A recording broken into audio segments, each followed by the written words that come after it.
Lights, camera, action. Cinema tu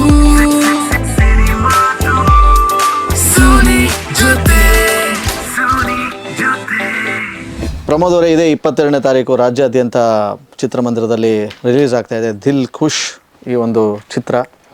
so ಹೀರೋನು ಪಕ್ಕದಲ್ಲಿದ್ದೀರಾ, ಡೈರೆಕ್ಟ್ರು ಪಕ್ಕದಲ್ಲಿದ್ದಾರೆ. ಈಗ ನಿಮ್ಮಿಬ್ಬರಲ್ಲಿ ಹೇಳಿ, ಯಾರಿಗೆ ಟೆನ್ಷನ್ ಜಾಸ್ತಿ ಆಗ್ತಾ ಇರೋದಂದ್ರೆ, ಹೀರೋಗೋ ಡೈರೆಕ್ಟರ್ಗೋ? ನನಗೆ ನನ್ನ ಪಾಯಿಂಟ್ ಆಫ್ ವ್ಯೂ ನನಗೆ ಜಾಸ್ತಿ ಇರುತ್ತೆ. ಸೊ ಡೆಬ್ಯೂ ಅಲ್ವಾ, ಜನ ಹೆಂಗ್ ತಗೋತಾರೆ, ಏನ್ ಮಾಡ್ತಾರೆ ಅನ್ನೋದು ಇದ್ದೇ ಇರುತ್ತೆ ನನ್ನ ಪಾಯಿಂಟ್ ಆಫ್ ವ್ಯೂ ಇಲ್ಲಿ. ಸೊ ಮೇಯ್ನು ಸಿನಿಮಾ ಗೆದ್ರೆ ಎಲ್ಲರಿಗೂ ಬರುತ್ತೆ, ಬಟ್ ಸೋತ್ರೆ ಅಂತ ಡೈರೆಕ್ಟರ್ಗೆ ಬರೋದು. ಸೊ ಡೈರೆಕ್ಟರ್ಗೆ ಟೆನ್ಷನ್ ಜಾಸ್ತಿ ಇರುತ್ತೆ. ನಮ್ಮ ಸಿನಿಮಾ ಅಂತಲ್ಲ, ಎಲ್ಲ ಸಿನಿಮಾದಲ್ಲೂ ಡೈರೆಕ್ಟರ್ಗೆ ಜಾಸ್ತಿ ಟೆನ್ಷನ್. ಹಂಗಾರೆ ಡೆಬ್ಯೂ ಮಾಡೋ ಹೀರೋಗೆ ಟೆನ್ಷನ್ ಇರಲ್ಲ ಅಂತ? ಡೈರೆಕ್ಟರ್ಗೆ ಇರೋ ಅಷ್ಟಿರಲ್ಲ. ಹೌದಾ? ಅವ್ರಿಗಿಂತ ಏನು ಜಾಸ್ತಿ ಏನು ನಿಮಗೆ?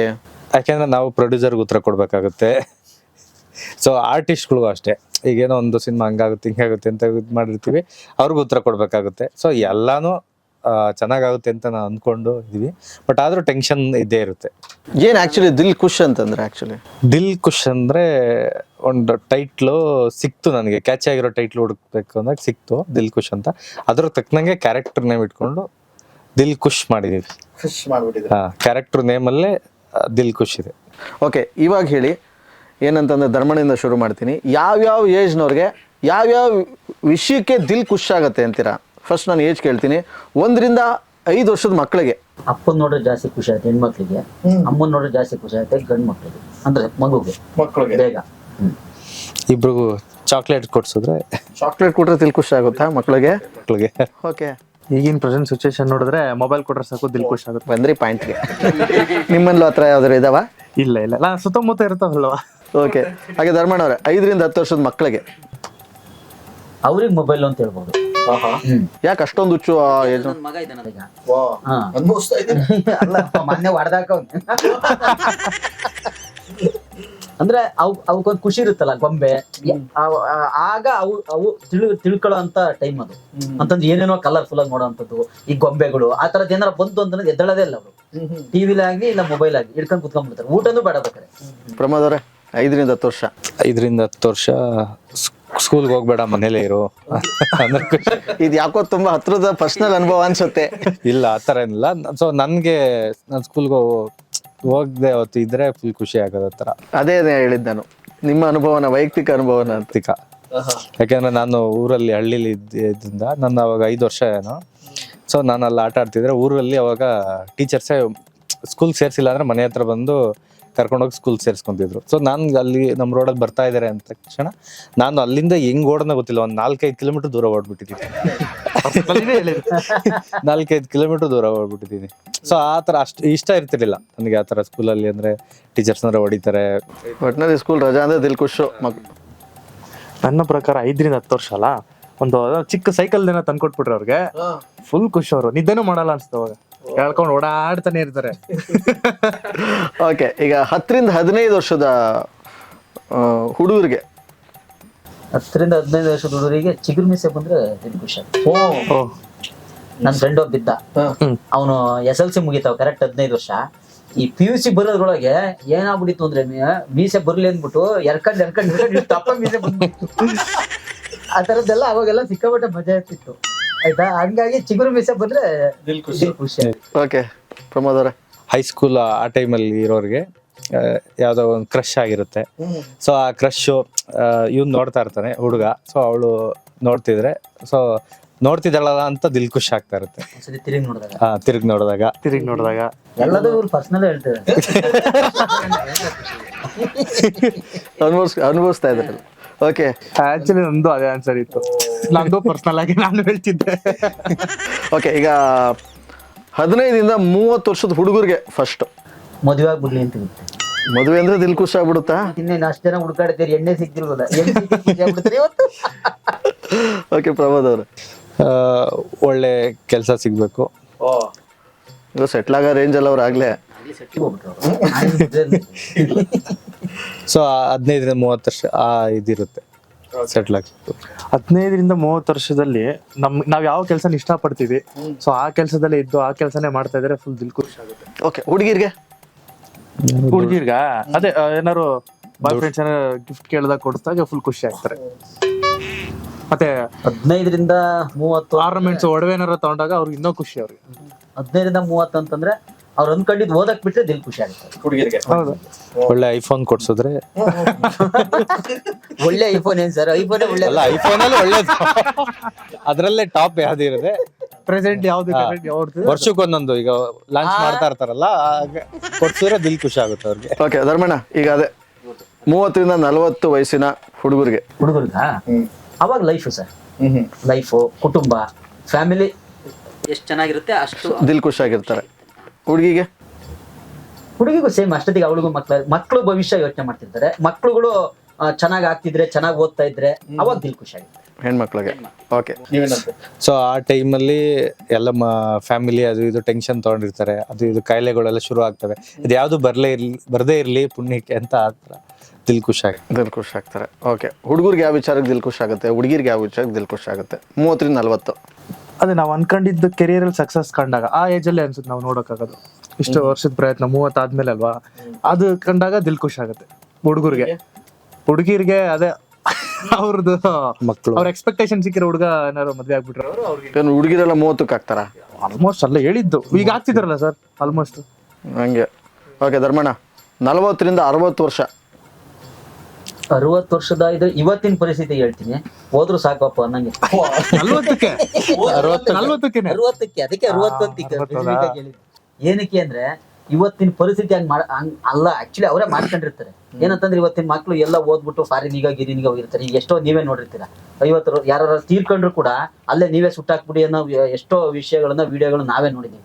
ಹಂಗಿದ್ದಾಗ ಅಂತ ಪರಿಸ್ಥಿತಿ ಕೆಲವು ಜನ ನೋಡಿದ್ರು ಫಸ್ಟ್ ಚೆನ್ನಾಗಿದ್ದಾಗಲೇ ಹೋಗ್ಬಿಡ್ಲಿ ಕಣಪ್ಪ ಅಂತ ಕೇಳ್ತಾರೆ. ಅವಾಗ ಅವ್ರಿಗೆ ದಿಲ್ ಖುಷಿ. ಪ್ರಮೋದ್ ಅವರ 40ರಿಂದ 60 ವರ್ಷ ಅಂದ್ರೆ ಮಕ್ಕಳು ಎಲ್ಲ ಒಂದು ಏಜಿಗೆ ಬಂದಿರ್ತಾರೆ. ಮಕ್ಕಳು ಹಾಳಾಗಬಾರ್ದು. ಸೊ ಮಕ್ಕಳು ಚೆನ್ನಾಗಿದ್ರೆ ಅವ್ರೇನೋ ಒಂದು ಒಳ್ಳೆ ಕೆಲಸದಲ್ಲಿದ್ದಾರೆ, ಒಳ್ಳೆ ಸೆಟ್ಲ್ ಆಗ್ತಿದ್ದಾರೆ, ಒಳ್ಳೆ ಮದುವೆ ಆಯಿತು, ಸಂಸಾರ ಚೆನ್ನಾಗಿ ಆಗ್ತಿದ್ದಾರೆ ಅಂದರೆ ದಿಲ್ ಖುಷಿ ಆಗುತ್ತೆ, ಚೆನ್ನಾಗುತ್ತೆ. ಹೀರೋ ಅದೇ ಒಂದು ಪ್ಲಾನಿಂಗ್ ಅಂತ ಮಾಡ್ಕೊಂಡಿರ್ತಾರಲ್ವಾ, ಈ ಏಜಿಗೆ ಇದು ಮಾಡ್ಬೇಕು, ನಾನು ಒಂದು ಮನೆ ಕಟ್ಟಬೇಕು, ಅಟ್ಲೀಸ್ಟ್ ಮಕ್ಳು ಓದಿಸ್ಬೇಕು, ಅವ್ರು ಅನ್ಕೊಂಡಿದ್ ವೇಲ್ ಹೋಗ್ತಾ ಇದ್ರೆ ಅವ್ರಿಗೆ ತುಂಬಾ ದಿಲ್ ಖುಷಿ ಆಗುತ್ತೆ. ಅವ್ರಿಗೆ ಅದೇ ಮಕ್ಳು ವಿಚಾರದಲ್ಲಿ ಅಷ್ಟೇ ಇರುತ್ತೆ ಮಾತ್ರ. ಇನ್ನೊಂದು ಪಾಯಿಂಟ್ ಹೇಳ್ಬೋದು, ಹೇಳಿ. ಮೊಮ್ಮಕ್ಕಳು ಆದ್ರೆ ಆ ಟೈಮಲ್ಲಿ ಫುಲ್ ಖುಷಿ, ದಿಲ್ ಖುಷಿ ಆಫ್ಟರ್ 16. ಓಕೆ, ಒಟ್ನಲ್ಲಿ ಯಾವ ಏಜ್ ಗ್ರೂಪ್ ಅಲ್ಲಿ ನೀವಿದ್ರು ಪರವಾಗಿಲ್ಲ, ಇದೇ ಮಾರ್ಚ್ 22ನೇ ತಾರೀಕು ತಪ್ಪದೇ ನೋಡಿ ದಿಲ್ ಖುಷ್ ಅಂತ ಹೇಳ್ತಾ. ಸೊ ಧರ್ಮಣ್ಣ ಅವರೇ, ಈ ಸಿನಿಮಾದಲ್ಲಿ ನಿಮ್ಮ ಒಂದು ಪಾತ್ರದ ಬಗ್ಗೆ ಏನ್ ಹೇಳ್ತೀರಾ? ನಾನು ಇದರಲ್ಲಿ ಹೀರೋ ಫ್ರೆಂಡ್ ಕ್ಯಾರೆಕ್ಟರ್, ಆಲ್ಮೋಸ್ಟ್ ಅದೇ ತರ ಕ್ಯಾರೆಕ್ಟರ್ಗಳು ನಾನು ಮಾಡೋದು, ಕಾಮಿಡಿ. ಆದ್ರೆ ಇದ್ರಲ್ಲಿ ಏನೊಂದು ವಿಶೇಷತೆ ಅಂತಂದ್ರೆ ಅದ್ರಲ್ಲೆಲ್ಲ ಕಾಮಿಡಿಲಿ ಜಾಸ್ತಿ ಇರ್ತಿಲ್ಲ, ಒಂದು ಸಾಂಗ್ ಅಲ್ಲಿ ಇರ್ತೀವಿ. ಆದ್ರೆ ಈ ಸಿನಿಮಾದಲ್ಲಿ ರಿಯಾಲಿಟಿಗೆ ಹತ್ರ ಇದೆ ಅಂತಂದ್ರೆ ಬರೇ ಖುಷಿಯಲ್ಲಿರಲ್ಲ, ದುಃಖದಲ್ಲೂ ಕೂಡ ಇದರಲ್ಲಿ ಶೇರ್ ಮಾಡಿದೀವಿ. ಹಂಗಾಗಿ ಈ ಸಿನಿಮಾ ಏನಂತಂದ್ರೆ ರಿಯಲ್ ಸ್ನೇಹಿತರು ಹೆಂಗಿರ್ತಾರೆ ಹಂಗ ಸಿನಿಮಾದಲ್ಲೂ ಕೂಡ ಆತರ ಕ್ಯಾರೆಕ್ಟರ್ ನೋಡ್ಬೋದು. ಆ ತರದೊಂದು ಕ್ಯಾರೆಕ್ಟರ್ ನಾನು ಇದರಲ್ಲಿ ಆಕ್ಟ್ ಮಾಡಿದ್ದೀನಿ. ಯಾಕೆ ಧರ್ಮಣ್ಣನೇ ಯಾಕಂಡ್ರೆ ಸರ್?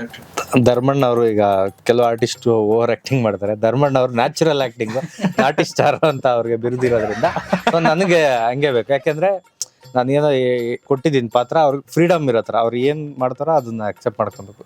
ಸೊ ಅವ್ರು ರಿಯಲ್ ಆಗಿ ನೋಡಿರ್ತೀನಲ್ಲ, ಸೊ ಪಕ್ಕಾ ಸೂಟ್ ಆಗ್ತಾರೆ ಇದು ಅಂತ ಅನಿಸ್ತಿತ್ತು, ಅದಕ್ಕೆ ಹಾಕೊಂಡು. ಓಕೆ, ನಮ್ಮ ನಾಯಕ ನಟರ ಬಗ್ಗೆ ಮೊದಲನೇ ಸಿನಿಮಾ. ಸೊ ಆ್ಯಕ್ಚುಲಿ ಇವರು ಮುಂಚೆ ಒಂದಷ್ಟು ವರ್ಷದಿಂದ ಜೊತೆಗೆ ಕೆಲಸ ಮಾಡ್ತಿದ್ವಿ, ಜೊತೆಲೇ ಒಡನಾಟ ಇತ್ತು. ಸೊ ಹಿಂಗೆ ಒಂದು ಸಿನಿಮಾ ಮಾಡೋಣ ಅಂತ ಶುರು ಮಾಡ್ಕೊಂಡು ಯಾರು ಮಾಡೋದು ಅಂತ ನಾವೇ ಮಾಡೋಣ. ಇದಕ್ಕೆ ಮುಂಚೆ ಒಂದು ಸಿನಿಮಾ ಮಾಡಬೇಕಿತ್ತು, ಅದು ಕಾರಣತ್ರ ಆಗಲಿಲ್ಲ. ಸೊ ಅದರಲ್ಲಿ ಅಸಿಸ್ಟೆಂಟ್ ಡೈರೆಕ್ಟ್ರಾಗಿ ವರ್ಕ್ ಮಾಡಬೇಕಿತ್ತು. ಸೊ ಅದು ಆಗಲಿಲ್ಲ. ಆಮೇಲೆ ಹೀರೋ ಥರನೇ ಇದೆಯಾ, ನೀನೇ ಹೀರೋ ಆಗು ಅಂತ ಮಾಡಿ ನೆಕ್ಸ್ಟ್ ಸಿನಿಮಾ ಮಜಾ ಕೇಳಿ, ಅವ್ರು ಯಾವ್ದೇ ಕತೆ ಮಾಡಿದ್ರು ನಾನು ಇರ್ತೀನಿ. ಅದ್ರಲ್ಲೂ ನಾನಿದ್ದೆ, ಅವರೇ ಹೇಳಿದ್ದು, ಅವಲೇ ಗೊತ್ತಾಯ್ತು ನಂಗೆ. ಹೌದು, ನೀವು ಇದ್ರಿ ಅದ್ರಲ್ಲಿ. ಹೌದು, ಹೇಳಿದ್ರು ಸರ್. ಓಕೆ, ನಾಯಕಿ ಬಗ್ಗೆ ಏನ್ ಹೇಳ್ತೀರಾ? ನಾಯಕಿ ಅವ್ರದ್ದು ಒಂದು ನಮ್ಮ ಫ್ರೆಂಡ್ ಒಬ್ರು ರೆಫರ್ ಮಾಡಿದ್ದು, ಈ ಥರ ಒಂದು ಪ್ರೊಫೈಲ್ ಕಳಿಸಿ ನೋಡಿ ಒಂದಷ್ಟು ಸೀರಿಯಲ್ ಮಾಡಿದ್ರು, ವೆಬ್ ಸೀರೀಸ್ ಮಾಡಿದ್ರು, ಪರ್ಫಾರ್ಮೆನ್ಸ್. ಆಮೇಲೆ ಆಡಿಷನ್ ಮಾಡಿದೆ, ಆಡಿಷನ್ ಮಾಡಿ ಪರ್ಫಾರ್ಮೆನ್ಸ್ ಎಲ್ಲ ಓಕೆ. ನನಗೆ ಹೀರೋ ಹೊಸಬ ಆಗಿರೋದ್ರಿಂದ ಇವರು ಮ್ಯಾಚ್ ಆಗ್ತಾರೆ, ಯಾವುದೇ ಆ್ಯಕ್ಟಿಂಗಲ್ಲಿ ಸೈಕಲ್ ಹೊಡೆಯಲ್ಲ ಅಂತೇಳಿ ಚೂಸ್ ಮಾಡ್ಕೊಂಡಿದ್ದು. ಬಟ್ ಒಳ್ಳೆ ಪರ್ಫಾರ್ಮರು, ತುಂಬ ಚೆನ್ನಾಗಿ ಬಂದಿದೆ. ಏನು ಮೇನ್ ಈ ಸಿನಿಮಾ ದಿಲ್ ಖುಷಿ ಒಂದು ಸಿನಿಮಾದಲ್ಲಿ ಮೇನ್ ಸ್ಟ್ರೆಂತ್ ಅಂತಂದ್ರೆ ಏನು ಅಂತ ಹೇಳ್ತೀರಾ? ಮೇನ್ ಸ್ಟ್ರೆಂತ್ ಫ್ಯಾಮಿಲಿ ಎಂಟರ್ಟೈನ್ಮೆಂಟ್, ಒಂದು ಫನ್ ಇದೆ, ಎಮೋಷ್ನಲ್ಲು, ಎಲ್ಲ ವಯಸ್ಸವರು ಕುತ್ಕೊಂಡು ನೋಡೋವಂಥ ಸಿನಿಮಾ. ಅಂದರೆ ಸಿನಿಮಾ ಥಿಯೇಟ್ರ್ ಒಳಗಡೆ ಬಂದು ಹೋಗ್ಬೇಕಾದ್ರೆ ನಮ್ಮ ದಿಲ್ ಖುಷ್ನ ಜೊತೆಗೆ ತೊಗೊಂಡೋಗ್ಬೋದು. ಅದೇ ಯಾಕೆ ಈ ದಿಲ್ ಖುಷಿಗೆ ಬರಬೇಕು ಅಂತ ಕೇಳ್ತಾರೆ ಜನ, ಥಿಯೇಟ್ರಲ್ಲೇ ನೋಡಬೇಕು ಅಂತ. ಥಿಯೇಟ್ರಲ್ಲೇ ನೋಡಬೇಕು ಅಂತ ಹೇಳಿದ್ರೆ ಫುಲ್ ಈಗ ಇತ್ತೀಚಿನ ದಿನಗಳಲ್ಲಿ ಒಂದಷ್ಟು ಫ್ಯಾಮಿಲಿ ಎಂಟರ್ಟೈನರ್ ಸಿನಿಮಾಗಳು ಬರ್ತಾ ಇಲ್ಲ, ಕಮ್ಮಿ ಇದ್ದಾವೆ, ಬಹಳ ವಿರಳವಾಗಿದೆ. ಸೊ ಆ ಥರದವರು ಥಿಯೇಟ್ರಿಗೆ ಹೋಗೋಕ್ಕಾಗ್ತಿಲ್ಲ, ನಾವು ಮನೇಲೇ ಸೀರಿಯಲ್ಲು ಅದು ಇದು ನೋಡ್ಕೊಂಡು ಕೂತಿರ್ತಾರಲ್ಲ. ಸೊ ಅಂಥವ್ರಿಗೆ ನಾವು ತುಂಬ ದಿನದ ನಂತರ ಸಿನಿಮಾ ನೋಡಬೇಕು ಅಂತ ಹೇಳಿ ಇದು ಬಂದು ನೋಡ್ಬೋದು. ಅಂಥವ್ರು ಒಳ್ಳೆ ಸಿನಿಮಾ ಆಗುತ್ತೆ. ಓಕೆ, ಈ ಚಿತ್ರ ತಾರಾಗಣದ ಬಗ್ಗೆ ಹೇಳೋದಂದ್ರೆ ಇನ್ನು ಯಾರ್ಯಾರು ಇದ್ದಾರೆ, ಏನು ಎಕ್ಸ್ಪೆಕ್ಟ್ ಮಾಡ್ಬೋದು ಜನ ಅಂತೀರಾ?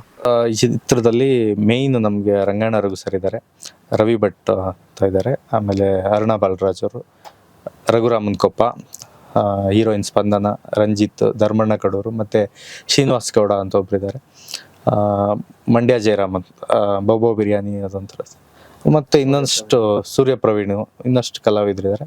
ಒಂದು ಒಳ್ಳೆ ಫನ್ ಎಮೋಷ್ನಲ್ ಪ್ಯಾಕೇಜ್ ಬಂದು ಎಲ್ಲರೂ ಕೂತ್ಕೊಂಡು ಎಂಜಾಯ್ ಮಾಡ್ತಾ ಎಮೋಷ್ನಲ್ ಕನೆಕ್ಟ್ ಆಗ್ಬಿಟ್ಟು ನೋಡ್ಬೋದು.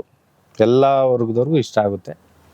ದಿಲ್ ಖುಷ್ ಗ್ಯಾರಂಟಿ. ದಿಲ್ ಖುಷ್ ಗ್ಯಾರಂಟಿ. ಮೊದಲನೇ ಚಿತ್ರ ನಿಮ್ಮದು ರಂಜಿತ್ ಅವರೇ, ಎಷ್ಟು ಎಕ್ಸೈಟ್ ಆಗಿದ್ದೀರಾ? ಮತ್ತು ನಿಮ್ಮ ಒಂದು ಮಿಡಿತ ತವಕ ಏನಿದೆ, ತುಡಿತ ಏನಿದೆ? ಎಲ್ಲ ಪೀಕಲ್ಲಿದೆ. ಬಟ್ ಇದು ನನ್ನ ಮೊದಲನೇ ಸಿನಿಮಾ ಆಗಿದ್ರಿಂದ ಭಯನೂ ಇದೆ, ಜವಾಬ್ದಾರಿ ಇರುತ್ತೆ, ಭಯ ಹೆಂಗ್ ತಗೋತಾರೆ, ಹೆಂಗ್ ಎಕ್ಸ್ಪೆಕ್ಟ್ ಮಾಡ್ತಾರೆ ಆಡಿಯನ್ಸ್. ಯಾಕಂದ್ರೆ ಹೇಳಕ್ಕಲ್ಲ ಆಡಿಯನ್ಸ್ ಯಾರು ಇಷ್ಟಪಡ್ತಾರೆ, ಯಾವ ಕಾರಣಕ್ಕೆ ಇಷ್ಟಪಡ್ತಾರೆ ಅಂತ ಗೊತ್ತಿಲ್ಲ.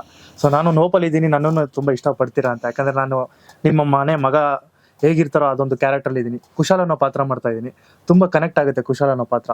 ಎಲ್ಲ ಜನಗಳಿಗೂ ಹೌದು ಇಲ್ಲಿ ನಂತರನೇ ಇದಾನೆ ಹುಡುಗ, ನಂತರನೇ ಮಾತಾಡ್ತಾನೆ. ಸೊ ನಮ್ಮ ಅವ್ರ ಫ್ರೆಂಡ್ಸ್ ಇಂದ ನೋಡ್ಬೋದು, ಹೌದಲ್ವಾ ನನ್ನ ಫ್ರೆಂಡ್ಗೂ ಈ ತರದ್ದು ಆಗಿತ್ತು ಅನುಭವ ಅಂತ ಎಲ್ಲಾ ವರ್ಗಕ್ಕೂ ಕನೆಕ್ಟ್ ಆಗುವಂತ ಪಾತ್ರ ಇದು. ಸೊ ನಾನು ತುಂಬಾ ಥ್ಯಾಂಕ್ಸ್ ಹೇಳಕ್ ಇಷ್ಟಪಡ್ತೀನಿ ನಮ್ಮ ಡೈರೆಕ್ಟರ್ಗೆ, ಒಂದು ಒಳ್ಳೆ ಕ್ಯಾರೆಕ್ಟರ್ ಕೊಟ್ಟು ನನ್ಗೆ ಒಳ್ಳೆ ಅವಕಾಶ ಕೊಟ್ಟಿದ್ದಕ್ಕೆ. ಓಕೆ, ಕಡೆಯದಾಗಿ ನಮ್ಮೆಲ್ಲ ವೀಕ್ಷಕರಿಗೆ ಯಾವ ರೀತಿ ವೆಲ್ಕಮ್ ಮಾಡ್ತೀರಾ ಈ ಸಿನಿಮಾಗೆ? ಇದೇ ಮಾರ್ಚ್ 22ನೇ ತಾರೀಕು ರಾಜ್ಯಾದ್ಯಂತ ಸಿನಿಮಾ ಬಿಡುಗಡೆ ಆಗ್ತಿದೆ. ತಪ್ಪದೇ ಬಂದು ಸಿನಿಮಾ ನೋಡಿ, ನಿಮ್ ದಿಲ್ ಖುಷ್ ಆಗೋದಂತೂ ಗ್ಯಾರಂಟಿ. ಅದಕ್ಕೆ ನಾನು ಭರವಸೆ ಕೊಡ್ತೀನಿ. ಧರ್ಮಣ್ಣ ಅವರೇ? ಅದೇ ನಾವ್ ಹೇಳ್ದಂಗೆ ಒಂದು ಅದ್ಭುತವಾದ ಇವತ್ತಿಗೆ ಪ್ರೆಸೆಂಟಿಗೆ ಒಂದು ಒಳ್ಳೆ ಸೂಕ್ತವಾದ ಕಥೆನ ನಮ್ಮ ಡೈರೆಕ್ಟರ್ ಸರ್ ಮಾಡಿದ್ದಾರೆ. ಅಂದ್ರೆ ರಿಯಾಲಿಟಿಗೆ ತುಂಬಾ ಹತ್ರ ಇರೋದು. ನೀವು ಬಂದು ನೋಡಿದ್ರೆ ಫ್ಯಾಮಿಲಿ ಸಮೇತ, ಏನಕ್ಕೆ ಇದು ಫ್ಯಾಮಿಲಿ ಸಮೇತ ಅಂತ ಹೇಳ್ತೀವಿ ಅಂತಂದ್ರೆ ಎಲ್ಲಾರನ್ನೂ ಕರ್ಕೊಂಬಂದು ನೋಡೋಂಥ ಸಿನಿಮಾ ಇದು. ಈಗ ಮಾಮೂಲಿ ಹಂಗಾರ ನಾವು ಫ್ರೆಂಡ್ಸ್ ಯಾರೋ ಫೋನ್ ಮಾಡ್ಕೊಂಡು ಬರೋ ಮಚ್ಚ ಅಂತ ಕರ್ಕೊಂಡು ಹೋಗ್ತೀವಿ, ಇದು ಹಂಗಲ್ಲ, ಇಡೀ ಫ್ಯಾಮಿಲಿ ನೋಡೋಂಥ ಸಿನಿಮಾ. ಡೌಟ್ ಇದ್ರೆ ಬೇಕಾದ್ರೆ ಫಸ್ಟ್ ಬಂದು ಅವ್ರು ನೋಡ್ಲಿ, ಆಮೇಲೆ ಅವರೇ ಫ್ಯಾಮಿಲಿ ಕರ್ಕೊಂಡು ಹೋಗ್ತಾರೆ. ಅಷ್ಟೊಂದು ಒಳ್ಳೆ ನೀಟ್ ಆದ ಒಂದು ಪಕ್ಕಾ ಫ್ಯಾಮಿಲಿ ಎಂಟರ್ಟೈನ್ಮೆಂಟ್ ಸಿನಿಮಾ ಕೊಟ್ಟಿದ್ದೀವಿ. ದಯವಿಟ್ಟು ಥಿಯೇಟ್ರಿಗೆ 22ನೇ ತಾರೀಕು ಮಿಸ್ ಮಾಡ್ದಂಗೆ ಬನ್ನಿ. ನಾವ್ ಹೇಳಿದ್ದೆಲ್ಲ ಇರುತ್ತೆ, ಹೋಗ್ಬೇಕಾದ್ರೆ ಕೂಡ ನಿಮ್ದಿಲ್ ಕೂಡ ಖುಷಿ ಆಗುತ್ತೆ ಅಂತ ಹೇಳಕ್ ಇಷ್ಟಪಡ್ತೀನಿ. Very nice. ತಪ್ಪದೆ ವೀಕ್ಷಿಸಿ, ಇದೇ ಮಾರ್ಚ್ 22ರಂದು ದಿಲ್ ಖುಷ್ ಅಂತ ಹೇಳ್ತಾ ನಮ್ಮ ಕನ್ನಡ ಚಿತ್ರಮಂದಿರಗಳನ್ನು ದಯವಿಟ್ಟು ಚಿತ್ರಮಂದಿರಗಳಲ್ಲೇ ಹೋಗಿ ನೋಡಿ ಅಂತ ಹೇಳ್ತಾ ಇವತ್ತಿನ ಕಾರ್ಯಕ್ರಮಕ್ಕೆ ತಮ್ಮೆಲ್ಲರಿಗೂ thank you so much. Thank you. ನಿಮಗೂ ಕೂಡ ಚಿತ್ರ ಯಶಸ್ವಿ ಆಗಲಿ. ಪ್ರಮೋದ್ ಅವರೇ, ರಂಜಿತ್ ಅವರೇ, ಧರ್ಮಣ್ಣ ಅವರೇ, ಹಾಗೆ ಎಲ್ಲ ಮಾತಾಡಿದಂಥ ನಮ್ಮ ರಂಗಣ್ಣ ರಘು ಸರ್ ಆಗಿರ್ಬೋದು, ಅಥವಾ ಅರುಣಾ ಮೇಡಮ್ ಅವರಾಗಿರ್ಬೋದು, ಹಾಗೆ ರಘುರಾಮ ಕುಪ್ಪ ಅವರು ಆಗಿರ್ಬೋದು, ಹಾಗೆಯೇ ಇನ್ನೊಬ್ಬರು ಬಾಡಿ ಬಿಲ್ಡರ್ ಚಿತ್ರರು ಕೂಡ ಧನ್ಯವಾದಗಳು ಅಂತ ಹೇಳ್ತಾ ನೋಡ್ತಾರಿ, ನಗಿಸ್ತಾರಿ. ಇದು ನಿಮ್ಮ RJ ಸುನೀಲನ ಸುನಿ ಟ್ರ್ಯಾಪ್ ಕಾರ್ಯಕ್ರಮ. ನಗೋದ್ ಭೋಗ, ನಗ್ಸೋದ್ ಯೋಗ. ನಗ್ದಿದ್ರೆ ಬರುತ್ತೆ, ಅದನ್ನ ನಗ್ತಾ ಹ್ಯಾಪಿ ಇಂದಿರಿ, ದಿಲ್ ಖುಷ್ ಆಗಿರಿ. Thank you, love you all so much. Bye-bye. Jai Hind. RJ Sunil. Prank calls.